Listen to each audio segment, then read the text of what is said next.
शांति। आज 22 जनवरी 2021 है और आज बाबा के साकार रूप से चले हुए मधुर महावाक्यों का स्पष्टीकरण देंगी आदरणीय आशा दीदी। ओम शांति दीदी। ओम शांति। बाबा ने कहा, मीठे बच्चे, तुम बाप के पास आए हो रिफ्रेश होने। बाप और वर्षे को याद करो तो सदा रिफ्रेश रहेंगे। बच्चे जब मधुबन में जाते हैं तो कहते भाई क्यों जा रहे हैं मधुबन? रिफ्रेश होने जा रहे हैं। क्या रिफ्रेशमेंट? पढ़ाई तो वही है, मुरली तो वही है, और तो कुछ नहीं है, परंतु अंतर क्या पड़ जाता है कि मधुबन में जब हम जाते हैं तो सम्मुख बाबा मिलते हैं और सम्मुख से जो वाइब्रेशन मिलते हैं, माता पिता शिक्षक गुरु का जो वात्सल्य मिलता है, उससे आत्मा रिफ्रेश हो जाती है। तो बाबा कहते हैं तुम यहाँ पर आए हो रिफ्रेश होने, और रिफ्रेश होते हो तो तुम्हें दो चीज़ें याद रखनी है, बाप और वर्षा। किसके पास आए और क्या लेने के लिए आए, दोनों बातें याद रहे। जैसे ब्रह्मा बाबा को कभी नहीं भूलता था, ऐसे बाबा हम बच्चों को कहते हैं कि बाबा को भी याद रखो और वर्षे को भी याद रखो। प्रश्न है, समझदार बच्चों की मुख्य निशानी क्या होगी? जो समझदार हैं उन्हें अपार खुशी होगी। अगर खुशी नहीं तो बुद्धू हैं। समझदार अर्थात पारस बुद्धि बनने वाले, वे दूसरों को भी पारस बुद्धि बनाएंगे, रूहानी सर्विस में बिजी रहेंगे, बाप का परिचय देने बिगर रह नहीं सकेंगे। समझदार यानी जो समझदार है वो सदा खुश रहेंगे। कैसे खुश रहेंगे? बाबा ने हम बच्चों को हर प्रकार का ज्ञान दिया है, हर प्रकार का ज्ञान। उस ज्ञान को खजाना है ना, उसको हमें यूज करना है। यूज कैसे करेंगे? अप्लाई करेंगे ना। अगर कोई परिस्थिति आती है, हाय तौबा मचाने के बजाय उसको कैसे जीता जाए। कोई संस्कारों का टकराव आता है तो ये अंडरस्टैंडिंग कि यार आत्मा के अपने संस्कार हैं। अगर कोई भूल होती है तो ये अंडरस्टैंडिंग कि ये मेरा विक्रम बना रही है। अगर ये अंडरस्टैंडिंग होती है, ज्ञान को हम यूज करते हैं, ज्ञान को यूज करने से हमारे अंदर शक्ति आती है और खुशी होती है, क्योंकि हम उसको जीत लेते हैं। तो बाबा कहते हैं समझदार माना सदा खुश रहने वाले, और जो समझदार होते हैं उनको बाबा ने कहा पारस बुद्धि, क्योंकि जो भी संग में आएगा उसको भी तो वो शक्ति देवे ना, तो उसको भी वो पारस बुद्धि बनाएगा। ये बाबा का कहना। बाबा ने कहा सबको समझाना है, पुकारते भी हैं हम पतित हैं। नई दुनिया पावन जरूर ही होगी। नई दुनिया बनाने वाला, स्थापन करने वाला बाप है। उनको ही पतित पावन बाबा कह बुलाते हैं। पतित पावन साथ में उनको बाप कहते हैं। फिर बाबा ने कहा कि रिफ्रेश भी शिव बाबा करते हैं, विश्राम भी बाबा के पास लेते हो। विश्राम माना शांत, थक कर विश्रामी होते हैं ना। तो इस प्रकार बाबा ने हमें बताया। ये दो बातें हैं इसमें।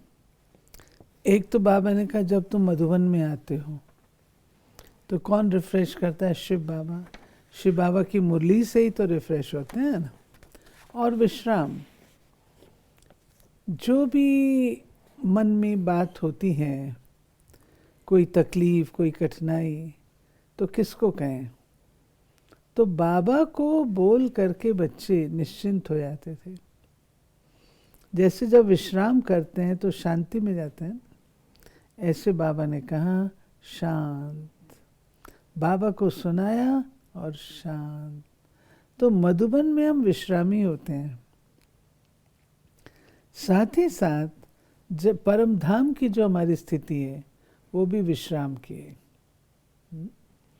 वहाँ भी हम लोग एकदम साइलेंस में चले आते हैं।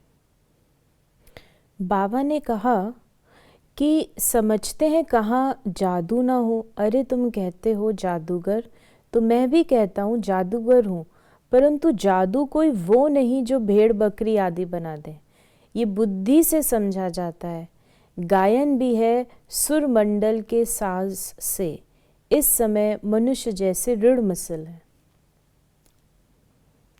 ये बाबा ने कहा जादू की बात। कहावत भी है, मुरली में जादू है। गीत भी बनाया था बाबा ने, मुरली तीन जिए में जादू। ये सिंधी गीत था, यज्ञ का पुराना गीत है। तो बाबा हम बच्चों को कहते हैं कि जादू की जो बात है वो परिवर्तन की बात है। हमें याद आता है बचपन, लोग कहते थे इनके यहाँ की मुरली कभी नहीं सुनना, उस मुरली में जादू होता है। तो लोग कहते थे कि भाई मुरली में जाओ तो क्लास अटेंड नहीं करना। कोई कोई माताएं होती थी वो बोलती थी कि बच्चों को जाओ सेंटर से मुरली ले आओ। तो जब वो जाते थे मुरली तो उनको कागज़ दिए जाते थे, क्योंकि मुरली तो कागज़ पर छपती थी। तो कहते हैं नहीं, मम्मी ने मुरली मंगाई है, वो काट क्यों लें। तो बाबा कहते ये कोई काट की मुरली वो जादू वाली नहीं है, परंतु ये मुरली जादू की है। इसमें जादू क्यों है? क्योंकि इस मुरली से ही परिवर्तन होता है। जो भी देह अभिमानी है वो सारा देह अभिमान समाप्त होता है मुरली से। कोई बहुत क्रोधी है, उसका क्रोध समाप्त होता है मुरली से। किसी के अंदर बहुत मोह है, वो मोह नष्ट होता है मुरली से। इसलिए मुरली में जादू कहा गया। बाबा ने सौर मंडल के साथ से ये भी बताया, जिसकी बोली जो रिड बकरी होती है, रिड होते हैं, भैंसा है, उसको कितनी भी मुरली सुनाओ तो कोई असर नहीं होगा ना। तो ऐसे ही कई आत्माएं जिनको कितना भी ज्ञान सुनाओ परंतु कोई असर नहीं होता। देह अभिमानवश वो अपने आप को मैं जो है उनकी बोली वही बोलते हैं। बाबा ने कहा बच्चों को मालूम पड़ता है हमको स्कॉलरशिप लेने की है, तो दिल अंदर खुशी होती है ना। यहाँ भी अंदर आने से ही एम ऑब्जेक्ट सामने देखने में आती है तो ज़रूर खुशी होगी ना। फिर बाबा ने कहा कि हम बीच में हैं, जा रहे हैं, खिवैया बाप भी है निराकार, बोट यानी आत्मा भी है निराकार, बोट को खींचकर परम धाम ले जाते हैं। इनकॉर्पोरियल बाप इनकॉर्पोरियल बच्चों को ले जाते हैं। हम निराकार हैं, बाबा निराकार हैं। शिव बाबा हमारा बोटमैन है जो हमारी नौका को इस भव सागर से पार लगा रहा है। हमें सिर्फ उसका साथ लेना है, वो अपने आप हमारी बोट को पार उतार देगा। जितना जो पढ़ता है नंबरवार पुरुषार्थ से पद पाता है। तो तुम बच्चों को यहाँ आने से ही एम ऑब्जेक्ट दे खुशी होनी चाहिए। खुशी का तो पारावार नहीं है, कितनी गुप्त परंतु ज़बरदस्त पाठशाला है। जितनी बड़ी पढ़ाई उतना बड़ा कॉलेज।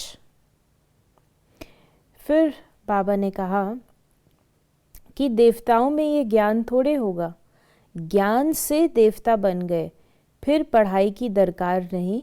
इसमें बड़ी विशाल बुद्धि चाहिए समझने की। हम देवता बन सकते हैं, पहले तो ये बात ध्यान पर, लोग तो यही एक्सेप्ट नहीं कर पाते कि हम देवता बन सकते हैं। परंतु कहावत है, मानुष से देवता की एक करत न लागी बार। मनुष्य से देवता बनना कोई कठिन नहीं है। तो जब देवता बनने का हम लक्ष्य रखते हैं तो बाबा कहते हैं पढ़ाई भी फिर पढ़नी पड़ती है, और पढ़ कर के नंबर वाइज हम देवता बनते हैं, नंबर वाइज। जैसे श्री लक्ष्मी श्री नारायण टॉप के हैं, फिर नेक्स्ट नेक्स्ट नेक्स्ट नेक्स्ट। तो जैसी पढ़ाई हम पढ़ेंगे वैसे हम बनेंगे। बाबा ने आज ये भी कहा कि उनको डेटी वर्ल्ड, इसको ह्यूमन वर्ल्ड कहा जाता है। डेटी वर्ल्ड को दिन कहा जाता है, ह्यूमन वर्ल्ड को रात कहा जाता है, दिन सोजरे को कहा जाता है, रात बाबा ने अज्ञान अंधेरे को कहा जाता है। डेटी वर्ल्ड सत्युग, ह्यूमन वर्ल्ड बाबा ने इसको कहा है। ह्यूमन से हम डिवाइन होते हैं ना। आज का वरदान है, सदा बाप के सम्मुख रह खुशी का अनुभव करने वाले अथक और आलस्य रहित भव। कोई भी प्रकार के संस्कार या स्वभाव को परिवर्तन करने में दिल शिकस्त होना या अलबेलापन आना भी थकना है, इससे अथक बनो। अथक का अर्थ है जिसमें आलस्य ना हो। जो बच्चे ऐसे आलस्य रहित हैं वे सदा बाप के सम्मुख रहते हैं और खुशी का अनुभव करते हैं। उनके मन में कभी दुख की लहर नहीं आ सकती, इसलिए सदा सम्मुख रहो और खुशी का अनुभव करो। बाबा कहते हैं कि खुशी जैसी खुराक नहीं, और ये खुशी जो हमको मिलती है वो केवल संगम पर मिलती है। देवताओं को भी खुशी उपलब्ध नहीं है, वे हर्षित मुख हैं। खुशी तब मिलती है जब कोई अप्राप्त वस्तु हमको मिल जाती है। तो सत्युग में तो अप्राप्ति का सवाल नहीं है, अप्राप्ति होती तो अभी होती है। तो जब हमको अप्राप्ति से कोई चीज़ प्राप्त होती है तो खुश होते हैं। तो बाबा कहते हैं इसलिए खुशी को कभी गंवाना नहीं चाहिए। स्लोगन है आज का, सिद्धि स्वरूप बनने के लिए हर संकल्प में पुण्य और बोल में दुआएं जमा करते चलो।